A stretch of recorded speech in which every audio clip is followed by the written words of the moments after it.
Welcome to another episode of BorderLaughs podcast, guys. Thank you so much for joining us this lovely evening, Sunday, August, what's today, 5th? 10th? I'm way off. Here filmed at El Perrito's ATX, South ATX.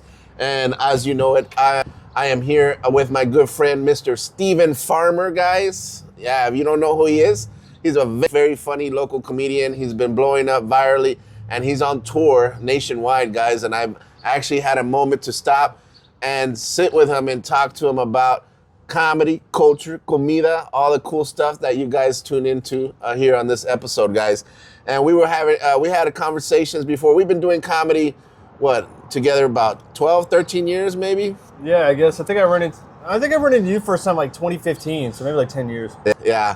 And so this guy, we have been at it. He's his own independent artist, comedian, writer, sketch, everything that you can. This guy put me on IMDb, guys. I've never had an IMDb until I met this guy. I've been in part of his sketches. I don't know if you guys seen it, but I've shared it on my Facebook pages. And guys, check him out. You're about to be in another one. And I'm about to be another one. And so nothing but great stuff I can always say about this guy. And, I wanted to take time and do a podcast with him because I think he's just such how many comedians that you know? I know maybe one or two out of my hand, 3 that wrote a legit fucking book, guys. A legit fucking book called 910. And he's also a fucking fitness instructor, guys. I don't know, like, if you just check off any box, this guy fucking does it, man. And I don't know any comics that know how to fucking write, especially health and fitness. Who the fuck does that?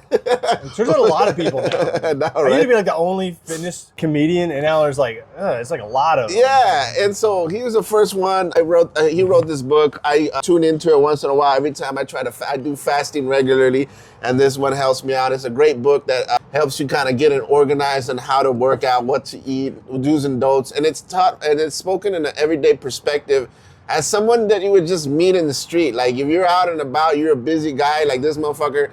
Hey, he still eats fucking McDonald's. He still eats what he can, and he still puts it in his fucking book, guys. So it's more like a realistic view of how to fucking diet in today's times. I mean, it's just that old if it fits your macros kind of thing. Yeah. But check it out, guys. He also, like, another part of the first part of the book I really like too.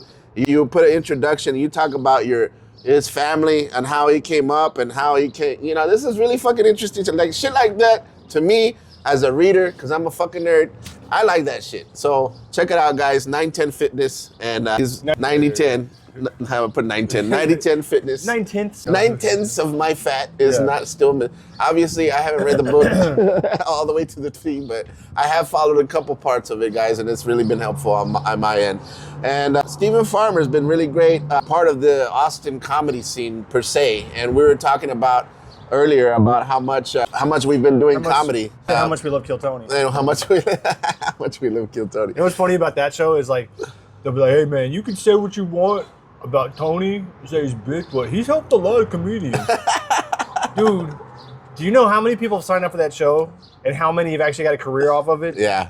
That's like, you have a better chance of the lottery. Second of all, the worst thing he's done is help comedians. Have you seen the comedians he's gotten careers for? That's the worst thing he's done to comedy. I mean, I had a couple guest spots.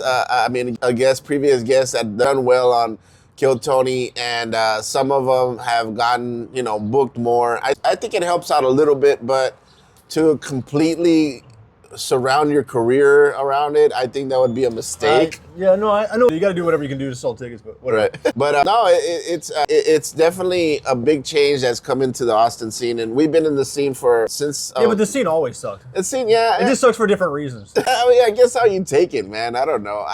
I don't see it sucks now. I think it actually. I mean, it's better, but it sucks. It's definitely. It's good, but it sucks. It's definitely even the playing field. You know what I mean? Like. Well, I mean, I like that it cannibalized the old scene because I had no love for that either. That's what I'm talking about. That's what I'm saying. I was like, it pushed them. I was like, what do they got left? Like Cold Town, the Hideout, or something. Yeah. And then they still do some Cap stuff, but I'll be like. I was like, this comedian still does comedy? I didn't even know they're still around. Yeah, there's a lot of comics who dropped off after the old scene that dropped off after after COVID. Killed everybody.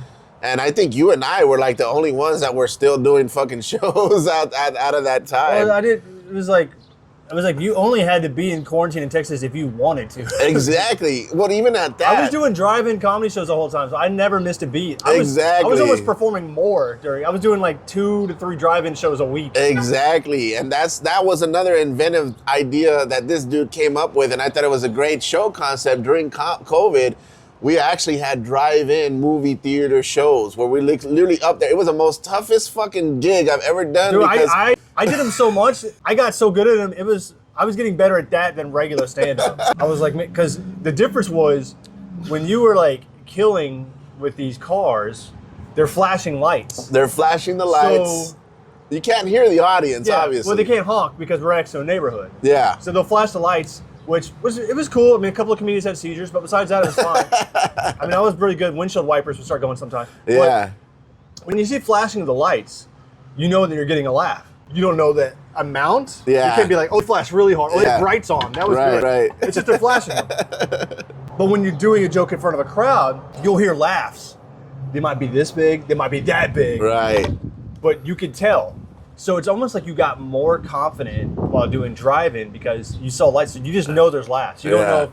That could have been like a little laugh, but you're like, oh shit, they're laughing hard at that. So you would just do that. And then it was so easy to crowd work cars because you could tell so much about a person by their car. F-150, Prius. Right. You know, this old beat up piece of shit car over here, this sports car. Like you can just like crowd work these things so easy and make fun of everything, you know? I make never fun of how they didn't wash the car. Yeah, so. I never thought about improvising about talking shit about the cars, but well, I got more experience. I was there. You ran it. You ran the whole thing. I was living amongst it. So yeah. That was a very fun show to do, guys. So if there's ever another pandemic, I think that, and then it was cool because they would tune into the radio and they can hear you on the microphone in their car. So it was definitely, I could never tell if I was killing or not. I had a couple flashes, but the one in Round Rock was right next to a water park. Yeah.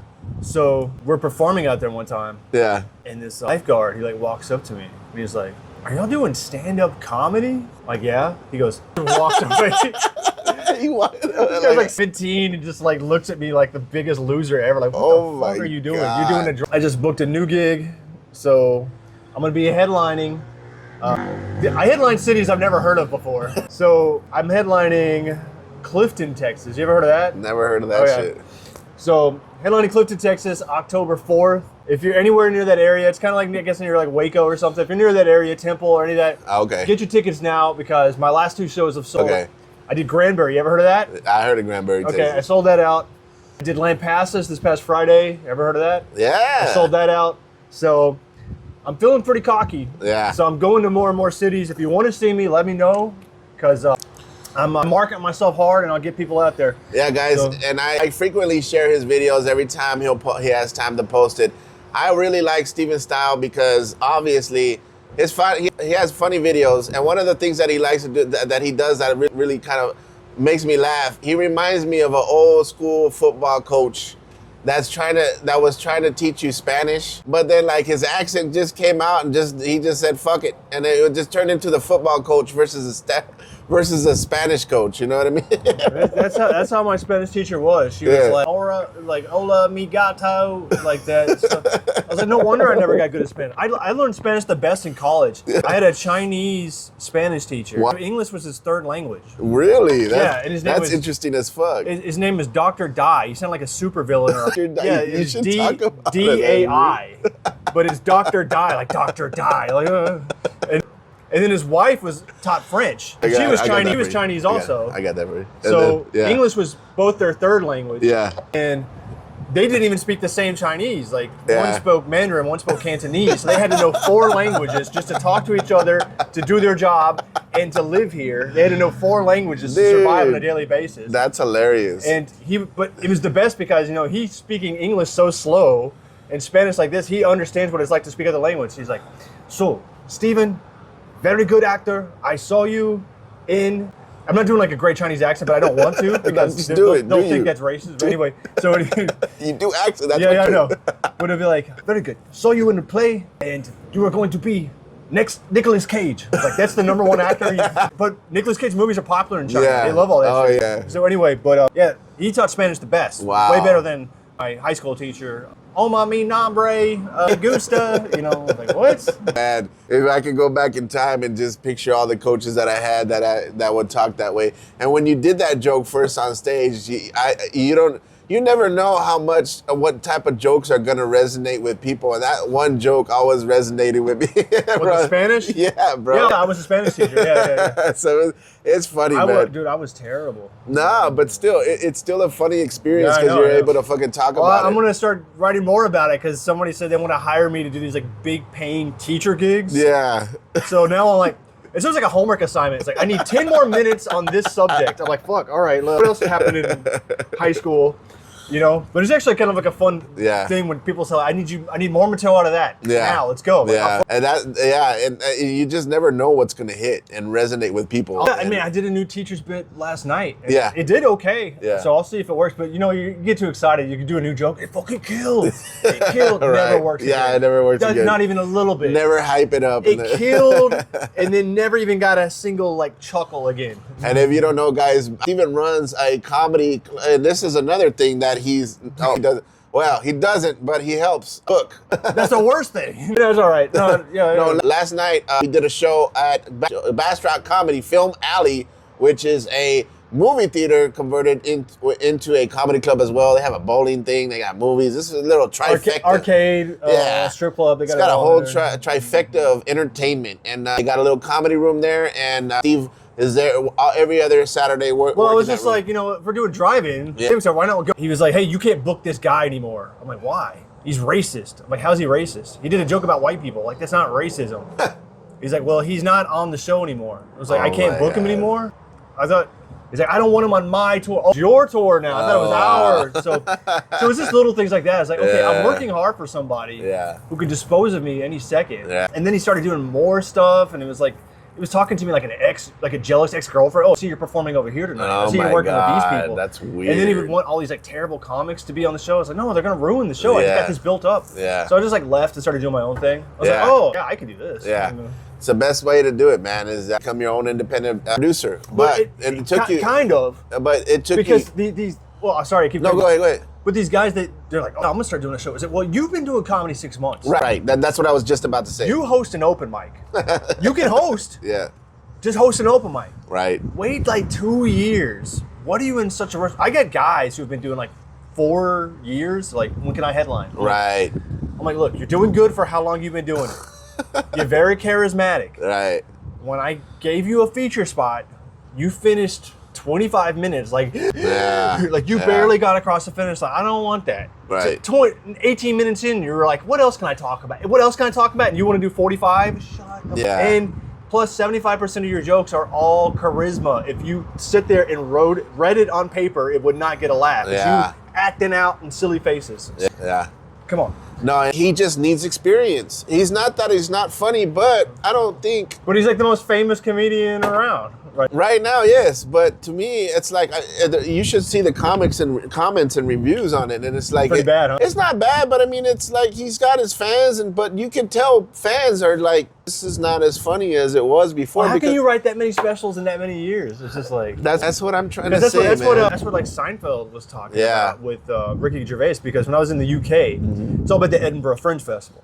So everybody, guys, if you didn't know, this motherfucker has been performing nationwide, not even nationwide, also worldwide, guys. That's another thing I wanted to brag about my friend.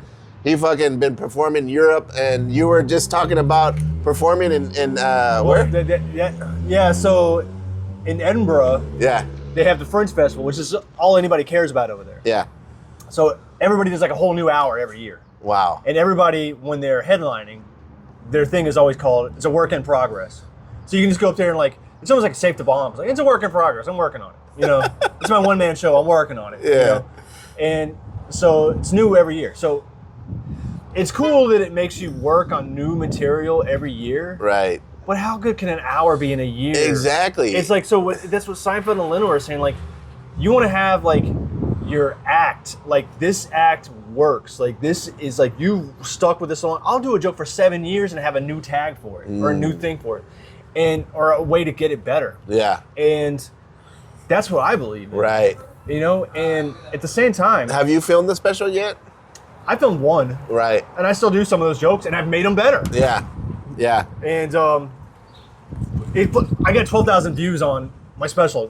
When I go on tour, I've never had anybody like, I already saw that. Like, no. Yeah. So that's what it is. One thing about a special, like it's like a win-win. Like either it goes viral, you gotta write a new hour, or nobody saw it, and you can keep doing it. So it's not a big problem. Yeah, I've seen a lot of comics do their specials, and it's like, why? It was terrible. It was terrible. Why? Yeah. So, but I mean, and I don't know if I think a lot of that has to do with the industry that he's in, and maybe the push for having this certain type of. Well, that's another thing I was going to say about it. Yeah. So Steve Martin stopped doing it because everybody knew his hour. They were quoting the whole thing. Yeah. He couldn't even finish it. Yeah. And people would say like, well, why don't you just write a new hour? And he would say, do you know how long that one took? Yeah. Because he spent forever making it. Right. Because other people are like, okay, I got that hour, I got this hour, I got that hour, I got this hour. Okay, what you're doing is you're taking all this material and putting it out as an hour. And then you fill out 60 minutes and you put that out as an hour. What you have a refined act that's like 10, 15 years is you have this hour and you didn't just, what you do is you have good jokes within an hour, and then you have great, and then you have like ultimate.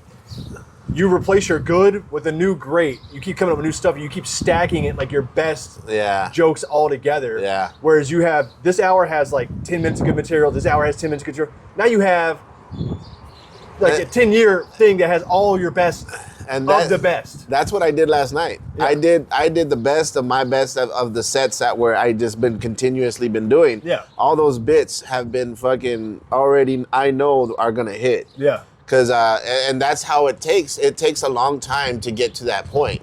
And so when I see these new comics coming out with a new hour, I'm like, holy shit. And then you see them and you hear the older comics are gonna recognize, still new. You know, there's so much stuff that they can do that, you know, it's still brand new, and there's so much stuff that they can bring to the table if they just probably wait. Yeah, I mean, you know what I mean? I mean, sometimes I'll release some of my new stuff because I'm just like, it's like I actually wrote something that's kind of the time, so let me do it. Yeah. Or B, I got somebody else that's doing my joke, so I got to release it now. Right. Or somebody's going to take it, so I might as well put it out now. And then you've had your joke actually stolen, right? And somebody from Kill Tony. So I've had a couple of things. So I had my Jason Statham joke, and then Godfrey does like almost the same joke. Yeah. It's different, but I'm not gonna say he stole it because I don't know where Godfrey would have come upon me. Right. I've heard he has done stuff, but I don't know. But I feel like it was just similar thoughts. Right. Because it was right there. And there's a difference between parallel thinking and actually lifting some so shit. it was like parallel thinking, and then I had a guy. I have this like Liam Neeson bit. Right. And I killed with it the other time I did the secret show. Yeah. And then a guy who was at the show told me the next night at an open mic he saw somebody doing my same bit. Yeah. It was an Asian guy.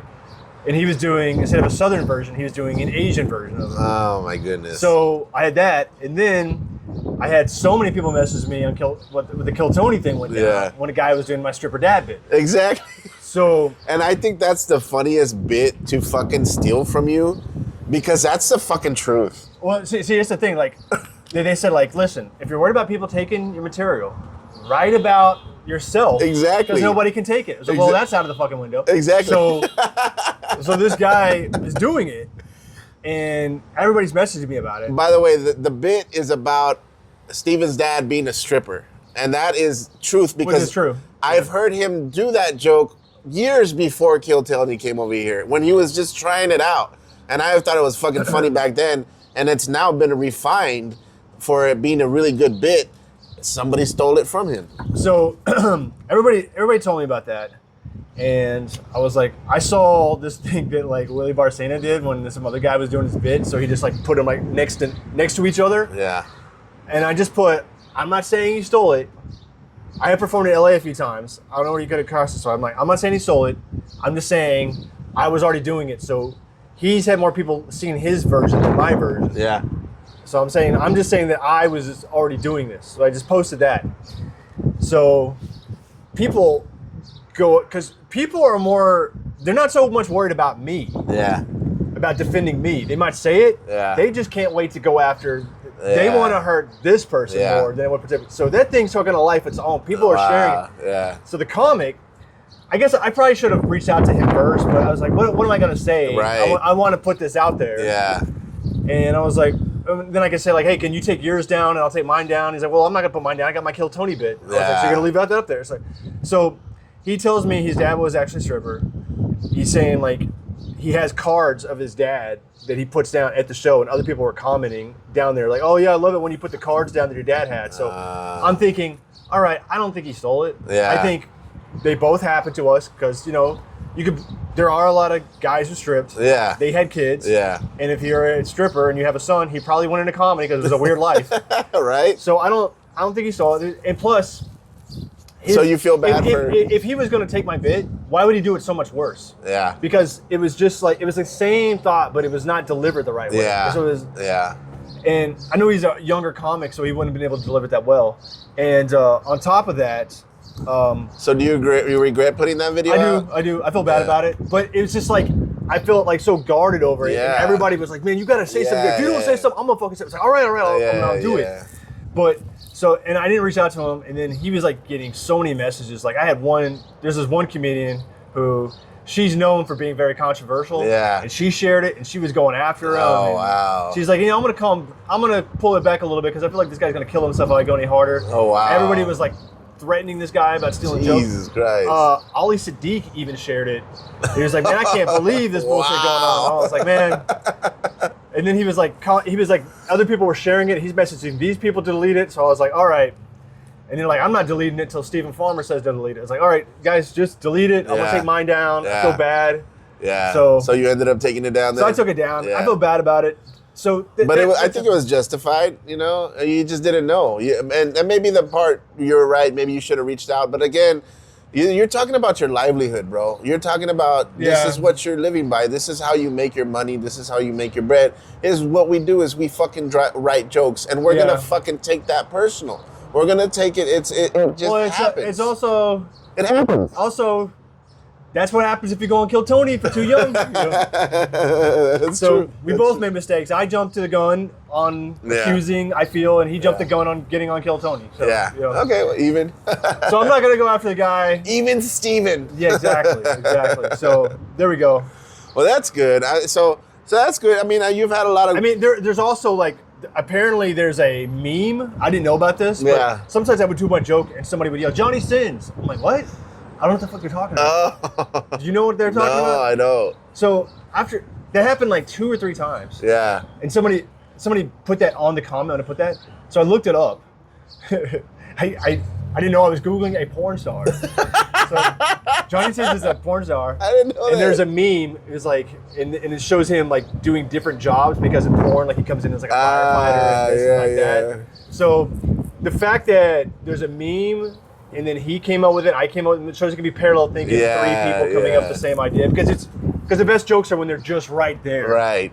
It's obvious. So it's obvious, but it's not obvious. Yeah. I had some comics like, it's an obvious joke. It's like, dude, I've seen your act. It's not obvious for you. Yeah. All right, you got the most low energy bullshit. It was obvious. I was like, really? Show me some obvious jokes. You haven't come up with shit. So anyway, that's an interesting experience. Hot dog, but shaped as a. What do you call it? Is it a hamburger? Yeah. And so then I'll cut like little snippets of us just having conversation, and I'll put it where I need to put it. But yeah, man, this is my go-to comfort food. When it must be. This is like an hour from where you live. Yeah, he does menudos. I'm like, this guy lives up north, so it'll probably be somewhere up north. Like, no, it couldn't be further. Like, well, he's gonna open one in Round Rock. Okay. So, of all places, we just talked about Round Rock. And Round Rock's, I guess, is the happening place, bro. Well, I've been living in Round Rock for 15 years, so about time. Because every time you see something new getting built in Round Rock, I'm like, ooh, what's that? Oh, that's a new school. Oh, well, what's that? Oh, that's a gas station. Oh, well, what's that getting built? Oh, that's another school. I'm like, all right. Car wash. Yeah. So it's never anything exciting. Right. So you've been living out there. out there. Like how you say out there, like you live in Austin. You live even further than I do. I know. Hey man, don't say that. I had this one comic. He was on a podcast, and they were doing an interview, and I put this guy in a movie, gave him like a small part, a comedian, and then the person interviewing him said, "I see that you have an IMDb credit." Oh yeah. There's like this. It was like some Pflugerville comic, and then Stephen Farmer, like. So, I'm not mad that he got the suburb of Austin wrong, but he just like dismissed me like I wasn't a true Austin comic, like some guy who like tries it and I live out there. Like I'm some dad comic that like, I try it like 8 times a year. It's something fun to do. You're just starting out, just trying it out. Yeah. I hate that, dude. Well, karma caught up to him. It's all good. Well, this just shows how people don't do their research anymore, man. And that's what pisses me out. It pisses me off about a lot of this new kind of killed Tony comics that are coming out. It's like, like they don't know who the people that have already been here before. And they don't do their research, and then when they finally see you on stage, they're like, oh man, this guy's really good. Yeah, but it's always been like that. It's like back when it was all alt comedy, and they all hung out together in their enclave. Mm-hmm. Oh, you're pretty good. Where you been performing? Here? Everywhere that you guys don't. You guys perform in like 5 places here. So, look. That's what happened. I like it. I'm like, I feel like I'm a, there's like business to business, business to consumer. Mm-hmm. I feel like I'm business to consumer. I take comedy to the people. Mm-hmm. I'll go out wherever, do comedy so they don't have to come out to the clubs because whenever there's too many people trying to get in somewhere, I don't want to do it. Right. So, I know there's a lot of people trying to do comedy. Right. But I don't want to do it. It's like there's a book called the Blue Ocean Technique. If it's red ocean, that means just blood and water. Everybody's battling over it. I'm going to go over here where not everybody's fighting over the same thing. Right. That kind of metaphor for Kill Tony scene and how everybody's trying to get on the mothership ship. I see it, man. And it's really like a lot of blood in the water. But you and I have been doing this for so long that, we know how to make sense of it. We've seen this before. We've done it. I went on Kill Tony one time. How'd you do? I did well. I mean, I did my 2 jokes that always work. Yeah. But you can tell I had a little bit of nerves because like when they call you, you got a little bit because they're lined up. Right. But when they called me, it was just like, oh fuck, so you had to go up there. Right. Because I think I tried it like 6 times. Uh-huh. And I still delivered it well, but I can watch myself and I can tell little tweaks. Like, I was a little nervous right there. Yeah. But it went well. And then, but he kept acting like I bombed. Right. He was like, so how long have you been doing comedy? And I was like, I've been doing it, I think like 12 years at the time. Steven, no. Please tell me you're joking. Yeah. No. Yeah. And then Red Bay kept playing the sad music. Yeah. And then, yeah. And then like everything was like a diss to me, So what does your father do for a living? Well, he's a chiropractor. At least somebody in your family can crack people up. And wow. I was like, wait, did I not just do well on here? And then the whole crowd cheers for me. You did okay. You did all right. They downplayed it. You've been doing it almost as long as me, and look where my career is. It's like, well, you're a podcaster. You're not known for your comedy. Right. You're touring off of shitting on open micers. So, but which is the truth. And then he kept asking about my mom, and I didn't want to talk about my mom. And then he was like, oh, my mom is like dead or murdered. She's been missing for a long time. Then they started making fun of that. No. Playing like goofy music behind it. So yeah, I didn't want to talk about that. and then I did the secret show. They put me on the very end of a 3-hour show. Yeah. And I killed it. I had like set of the night. So I used that tape to like get booked at places. So it kind of worked out for me, but they never booked me again because like Tony and Red Band, they're not there. They don't watch your set. Yeah, they don't care. So I'm like killing to the audience, but nobody that's going to get me more bookings is watching. So right. Well, it feels like, but I didn't do it again. Yeah. But all the comments were super complimentary. Right. So you thought it came out as a positive for you? Yeah, despite. But I wasn't ready. I thought he was going to make fun of how I look. I didn't know he was going to like just trash me. But whatever. Every time I go up there, I'm going to try to give him different answers every time. What do you mean? Last time he asked me how long I've been doing comedy, he did the same thing. So next time I'm gonna give him a lower number, so that way it doesn't sound as bad. Oh, you should always do that. I was like, oh yeah, maybe 4 years. I don't know. Every year it changes. Yeah. So I know some people that are like, they'll suck, and then their way to get out of it is they brag about how long they've been doing it. It's like, no, that's worse. Yeah. Don't bomb and then tell me you've done it 20 years. Right. Like that's gonna help. Well, you know, so it's all the same. Everybody's chasing one thing. Right. I'm chasing the viral following. Yeah, and that's one thing I love about your comedy, bro, is that you're able to kind of flex and do that skit level comedy where not only you're stand-up funny, but you're also improv funny, you know, and you can come up with a cuff and you have really funny accents, and fuck, dude, I crack up on all your videos, and that's some of the ones that I share online because they're just fucking hilarious to me. And so what's funny is I used to be able to well, first, like, so I appreciate the compliment. People are saying you're sketch funny and you're stand-up funny, but as I've started to notice that people have been bringing this up to me, my stand-up has started becoming like I'm doing live sketches. Oh yeah?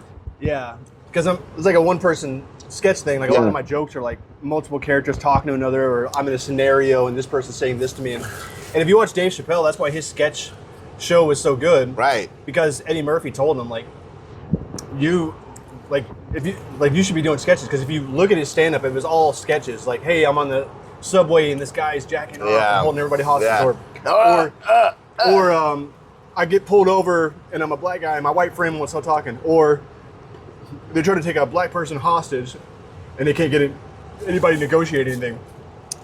So all the stand-up bits are like all like sketches, you know? Right. So you kind of modeled that to kind of build your own. No, it wasn't like I was trying to model. That was basically how I was, because I grew up watching a lot of sketch channels. But it's just funny, like it's kind of one of those things when you look back, you can kind of see. Yeah. But another thing about it is like the algorithm is a little bit harder now. Like I used to get like 10,000 easy on anything. I can barely get 300 on Instagram now. Yeah, dude. That's what I've noticed too. Like I used to get a lot of couple little likes here, and then now all of a sudden they just changed the game because everybody's a content creator, everybody's a foodie, everybody's this now. And that's where TikTok, I think, changed the game. Well, here's the thing I'll say about that is if you get really good feedback, you may not only got a lot of views. You're like, how is this not viral? When you get like loads of compliments that to the point you don't feel like it's like your mom trying to be nice. I mean, oh, that was really cute. I liked it. Like, but people really think something was funny and it didn't do that well. Yeah. That means it's potential, because when I do my marketing for my shows, when I'm traveling around, like, nobody knows who I am. Some people. But not everybody. I only got like 10,000 Instagram followers, so I'll post something. I mean, I'll do marketing with those videos that might not have gone viral, but they sell a lot of tickets because people still like them, because I got a lot of good feedback. So they still are doing what I meant them to do. It's undeniably funny. That's where you need to be, and that's what transcends all of this comedy, bro. Well, listen, I would have quit a long time ago. Right. If you look at like where my career trajectory was, where are my credits? Yeah. What clubs am I in at? Yeah. Who am I on tour with opening for? I got none of that. Yeah. So why even keep doing it? The only reason I kept doing it is because when I'm on stage, I'm getting big laughs. Yeah. So I was like, okay, there's something there. Working here. Yeah. So I'm not gonna like quit. I mean, so I'm just missing a piece. I mean, so that's the only reason I kept going. And so what do you think about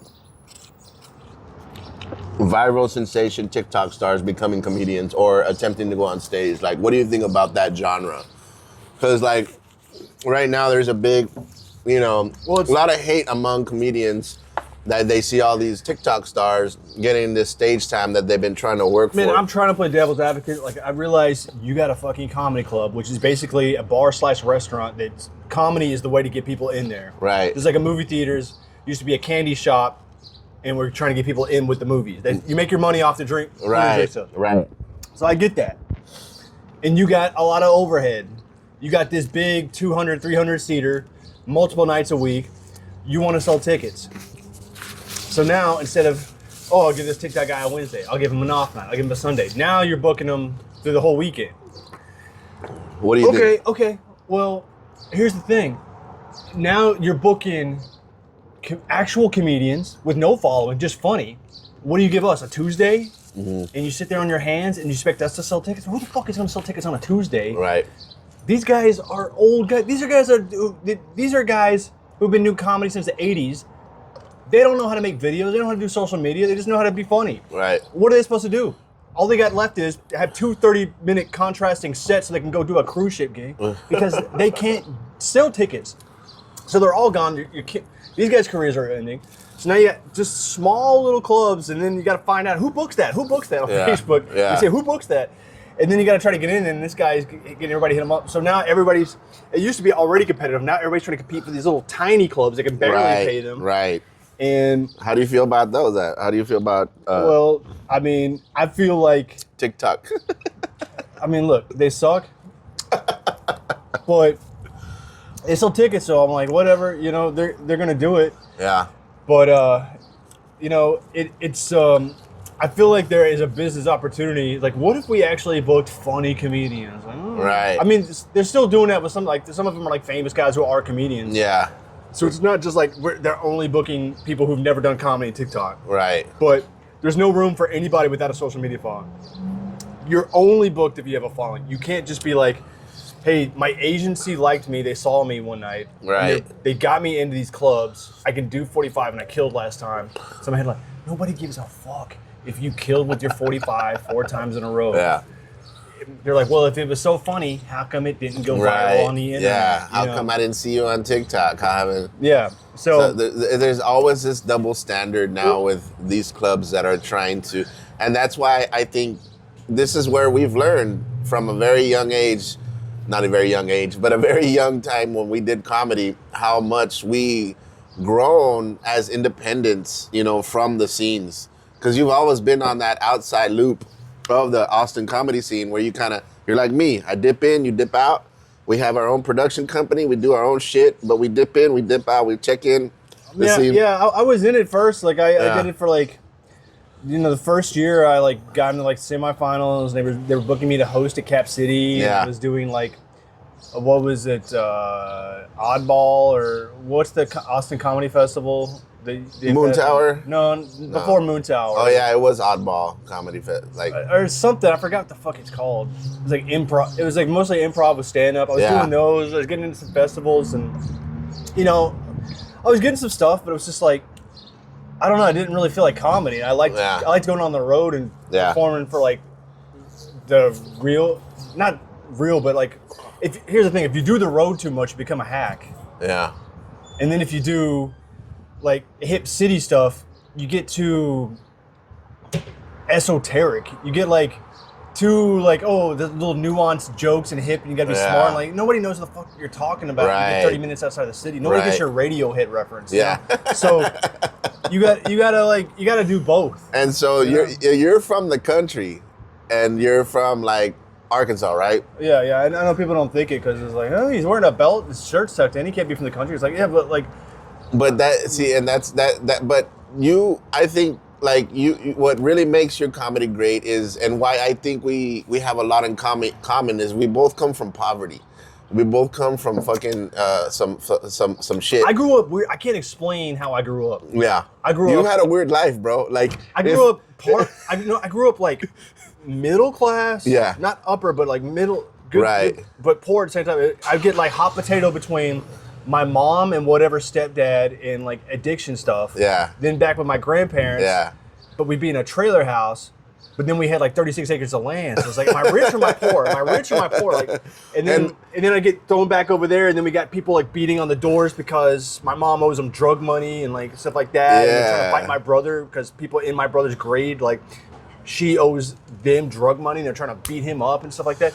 And then I'd be back in like a safe home with my grandma and stuff. And then so it was like all kinds of like weird stuff. So I don't know how I grew up. And that's what I think, like, and I think that's what makes you who you are, because a lot of people who grew up in those situations that have a lot of trauma, especially, are able to kind of have this superhuman. This is what the theory behind ADHD is. Yeah. Is that when they're faced with trauma, they're able to like tune it out and basically disassociate and become, you know, And that's where That was I grew up. Video games. I mean, Yeah. like, there was all this stuff going on. I'm like, Yeah, exactly. And so when I grew up, I was the same way. I had outlets, I had video games, I had sports, I had other things to keep my mind occupied about the home shit that I grew up. Because like I said, we didn't grow up poor, we didn't grow up rich, but we were right in between. But I remember specifically, my mom was very touchy about what school she was sending me to based on the neighborhood we lived in. She didn't send me to the neighborhood school right here. She sent me to the other school that had all the nice white kids and had the nice.